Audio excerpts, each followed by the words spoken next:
Olá a todos os colegas, todos os membros da banca que irão assistir esse vídeo de apresentação do trabalho da Casoteca, realizado sob orientação do professor Tiago Gomes. Meu nome é Jonatas Vital, eu sou o coordenador do grupo, composto por mim, pela Beatriz, que vai apresentar junto comigo, pelos colegas Breno, Gabriel Henrique, Giovana, Júlia,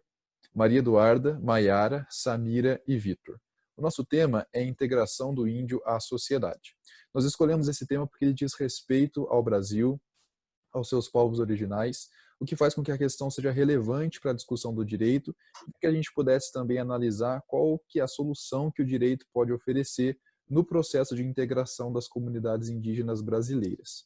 Inicialmente, nós havíamos pensado em como aprimorar o processo jurídico de integração individual de uma pessoa indígena que desejasse não fazer mais parte de uma comunidade indígena e então que quisesse passar a integrar a sociedade não indígena. Entretanto, no decorrer do trabalho, nós evoluímos para a compreensão de que a implementação de um núcleo empreendedor na comunidade indígena pode ser uma melhor forma de alcançar o resultado de integração, então, das comunidades e das pessoas indígenas ao restante do país. O nosso caso de análise, ele parte de uma situação concreta, que é a existência de uma tribo denominada tribo Tucano, que se localiza no noroeste do Amazonas, do estado do Amazonas, e nós concebemos um cenário que não é difícil de se perceber e de se visualizar ao longo dos anos no Brasil, em que a devastação do território indígena causado por conta da exploração indevida de minérios tenha deixado aquela comunidade impossibilitada de continuar a sua subsistência socioeconômica, a sua subsistência financeira, exclusivamente apenas com a agricultura de subsistência. Nesse sentido, nós desenvolvemos uma narrativa em que a comunidade indígena tucano passa a ter contato com profissionais de uma ONG de atendimento médico hospitalar para poder atender aquela comunidade, e essas pessoas envolvidas com essa ONG, elas se sensibilizam com a questão daquela comunidade e então decidem criar uma associação para poder fazer o processo de intermediação e de consultoria jurídica para a abertura de uma nova pessoa jurídica, que será então um empreendimento daquela comunidade indígena. A nossa associação, nós demos o nome de AAIE, que é a Associação de Apoio ao Índio Empreendedor. Olá, meu nome é Beatriz Fonseca e darei continuidade na apresentação, falando um pouco sobre a provocação do tema. Uma das questões que serão abordadas é a situação dos índios que vivem na região amazônica. Um estudo mostra que em 2019 o número de invasões a terras indígenas aumentou consideravelmente. O garimpo ilegal, a grilagem de terra, o desmatamento e a poluição dos rios são um dos problemas apontados pelo relatório do Conselho Indigenista Missionário. Diante desse cenário, através de um desenho de um plano estratégico, tem-se a estipulação das etapas necessárias para a implementação de um núcleo empreendedor em comunidades indígenas, como objetivo central da Associação de Apoio ao Índio Empreendedor, que se propõe a ser uma associação que presta consultoria às comunidades indígenas para apresentar-lhes os tipos de empreendimentos existentes, mensurando com os integrantes de cada comunidade qual pode ser o melhor a ser implantado, levando em conta suas especificidades, pretensões e circunstâncias. E como atuação principal, ela oferta apoio jurídico durante o processo de abertura e registro de novas pessoas jurídicas nos órgãos competentes. No Brasil, a abertura de uma nova pessoa jurídica envolve necessariamente diversos atos jurídicos, como o registro, a reunião de documentação pertinente, a redação de documentos constitutivos, como o estatuto ou contratos sociais, por exemplo, o pagamento de tributos, entre outros. E tal processo pode ser complicado. Trabalho com isso no meu dia a dia e percebo que até mesmo pessoas habituadas a essas burocracias cotidianas se enrolam um pouco, podem acabar se perdendo, deixando algo passar, tendo de arrumar e depois levar para o registro novamente. Então, se para pessoas que já estão acostumadas, que já lidam com isso, pode ser complicado, imagina para aquelas que não estão acostumadas com essa realidade. Depois de definido o modelo de empreendimento a ser desenvolvido e superada a fase de abertura da nova pessoa jurídica e registro legais, devemos pensar em quais produtos ou até mesmo quais serviços essa comunidade tem capacidade de ofertar. Sendo assim, através de parcerias com outras entidades, a Associação de Apoio ao Índio Empreendedor também oferece às comunidades indígenas treinamentos e capacitações operacionais. A associação ainda realiza um trabalho de acompanhamento às comunidades indígenas para fornecer apoio jurídico nos impasses que possam surgir durante o desenvolvimento do núcleo empreendedor.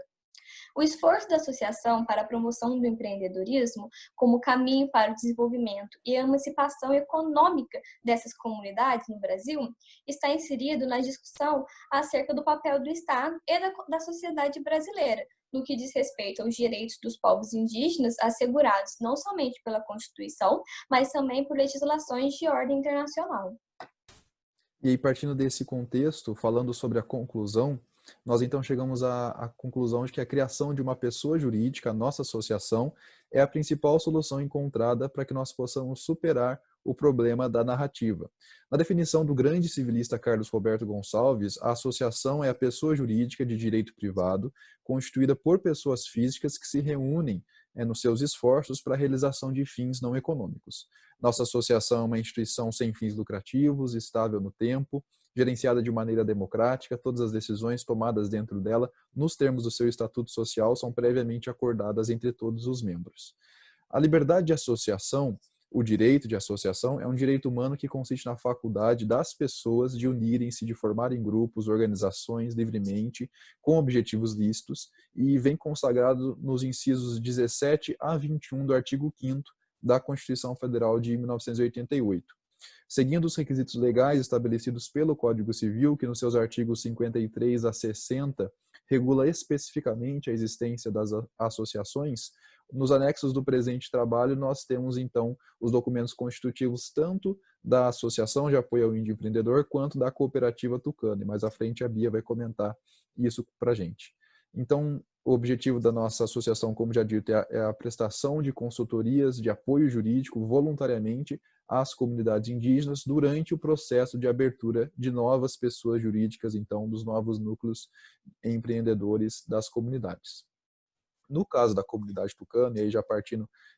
para a reta final do nosso trabalho, nós verificamos, e analisamos que justamente pelo modelo daquela comunidade, do modelo de comunidade indígena, que a melhor empreendimento, a melhor forma de empreender naquela localidade seria então uma cooperativa, através do cooperativismo. Porque o cooperativismo é a doutrina e a forma de empreendimento que tem como fundamento a colaboração, a associação de pessoas com os mesmos interesses a fim de obter vantagens em comum nas suas atividades econômicas. O associativismo cooperativista, como é chamado, ele tem por fundamento tanto o progresso social da cooperação e do auxílio mútuo, e mostra ser um caminho possível de unir tanto o desenvolvimento econômico quanto o desenvolvimento social, a produtividade e também a sustentabilidade. Nós trouxemos 7 anexos, que são tanto o edital, a ato de assembleia de fundação, quanto o estatuto social da associação e da cooperativa, além de missão, visão e valores da associação. Gostaria de dar enfoque nessa minha fala final no estatuto social da associação, que é basicamente a nossa solução jurídica, e particularmente no artigo 2º, que menciona a finalidade da associação, que seriam essas: fomentar a implantação da cultura empreendedora nas comunidades que manifestarem interesse, intermediar o processo de implantação do núcleo empreendedor nessas comunidades, prestar consultoria às comunidades apresentando os tipos de empreendedorismo existentes, mensurando com os seus integrantes o melhor a ser implantado, oferecer assessoria jurídica para a redação dos documentos constitutivos, realizar, através de parcerias com trabalhadores voluntários da área de saúde, educação, assistência social e afins, atividades de formação e instrução aos membros das comunidades, garantir e zelar para que o retorno financeiro desse empreendimento implantado nas comunidades sejam gerenciados pelos seus próprios integrantes e utilizados para os fins que lhe aprouver. Os documentos já ditos anteriormente são exigências feitas pelo Código Civil, em seus artigos 53 a 60, para que uma pessoa jurídica possa ser registrada e ter a sua personalidade. Então, com isso, nós encerramos o trabalho. Gostaríamos de agradecer a atenção de todos, agradecer ao professor Tiago, agradecer também a todos os membros do grupo que colaboraram para a realização desse trabalho. E nós, então, permanecemos à disposição para a arguição da banca avaliadora no próximo dia 8 de junho. Muito obrigado. Obrigada.